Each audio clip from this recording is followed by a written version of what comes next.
Hi, my name is Cody Norris, and this Pecha Kucha will be identifying and critiquing the two global trends which are the circular economy and a plastic-free world, and how they affect mega sport and events. Over the last 30 years, mega sport and events have become a popular vehicle for obtaining political, cultural and economic benefits for the hosting religion. Pop et al. Estimated that the Summer Olympics in Beijing in 2008 were watched by 4.7 billion viewers, meaning about 70% of the world's population, 21% more than the previous editions held in Athens. The Olympics are one of the mega sporting events that are increasingly attracting a massive global audience. Mega sporting events have also been said to shape world tourism patterns, highlighting new tourism destinations and creating so-called lasting legacies in the host cities or countries. Because of the large number of tourists having appealed to mega sport events, hosting cities and economies impact massively. One positive impact of this is the London 2012 Olympics, which is said to have boosted the UK economy by 9.9 billion. Mega sport events are massively influential worldwide, but is it always in a positive way? The waste produced from global events are adding to the long-going wastage problem. Species are becoming endangered, the oceans are being ruined by plastics. However, powerful trends are reshaping businesses and changing human behaviour, and these trends may work in favour to help the world be a better, safer place. From 20 billion tonnes of primary material extracted in 1970 to over 70 billion tonnes in 2010, the world's needing more, and decade by decade the demand for raw materials is growing. However, the waste it's producing is at a maximum. A fast-growing trend, the circular economy, is an economic way of thinking with a main focus of reducing and eventually eliminating waste. The traditional economic model is linear, which is a classical business model that uses natural resources to make different goods and to dispose waste back to the environment. The circular economy is not an opposite approach, it just provides a new collaborative social thinking that is generally important to sustain human life of the earth. Past mega sporting events have followed the linear economy. Malfaz shows us that the 1996 Olympic Games facilities had to be demolished after the Games, with materials not being able to be recycled, proving a failure to the ecologic sustainable development. However, due to the lack of environmental planning, the International Olympic Committee made a global policy, Lilyhammer, to make potential hosts address environmental initiatives in their bids to organise the Games.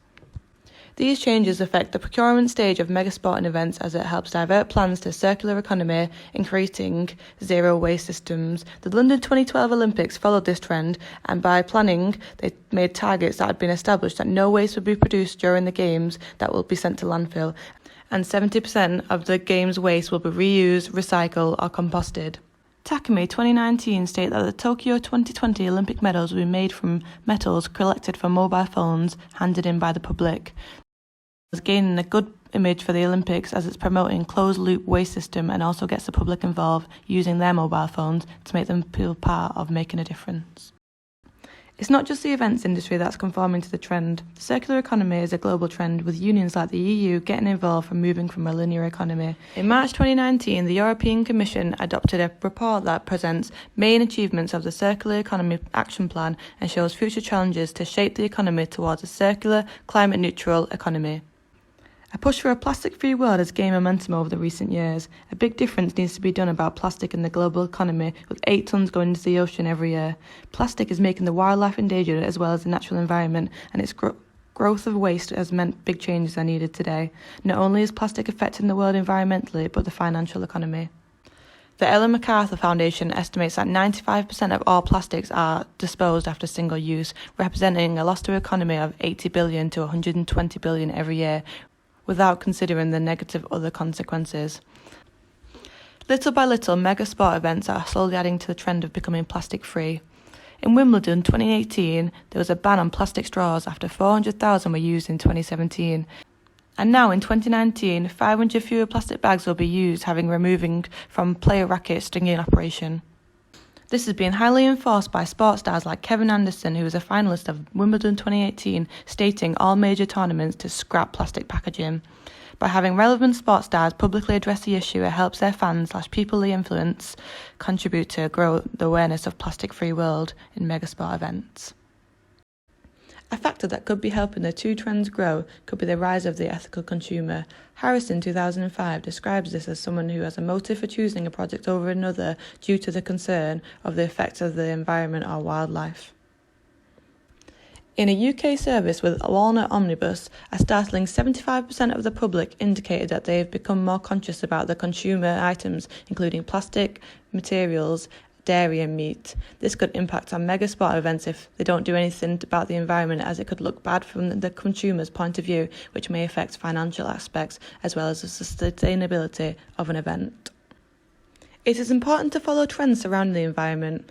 Over the next few years, as our global resources start to be significantly affected, we might see regulations being put into place and sustainability will change from an optional to a mandatory activity. Therefore, it'll be good for mega sport events to look and adapt to the trends to protect their brand and keep them up to date with rising trends that could affect their business. With more than 8 million tonnes of waste going into the oceans every year, it is estimated that there'll be more plastic than fish by 2050, and 99% of all seabirds on the planet will have consumed plastic. However, if the rising global trends gain high levels of public community participation, this predicament may not become fact. The rise of global trends may increasingly affect the mega sport event sector. Events should be doing more for the environment, and to do this, Getz suggests events should be attempting to integrate environmental protection and sustainability into their planning and management. This will help their own backs if trends gain higher publicity in the future and regulations are put into place, and it'll show the public from the procurement stage that trends like the circular economy are being put into place. Organisations have been set up and are receiving a lot of attention, like Zero Waste Europe. They push for ambitious waste policy and it drives Europe to a zero waste future. They get businesses and communities around Europe to try and join and tackle their waste problems. This will be good for future prospects that will impact the waste of the economy. Collective efficiency efforts may positively change the outcomes of the future to maybe become a plastic-free world and a circular economy.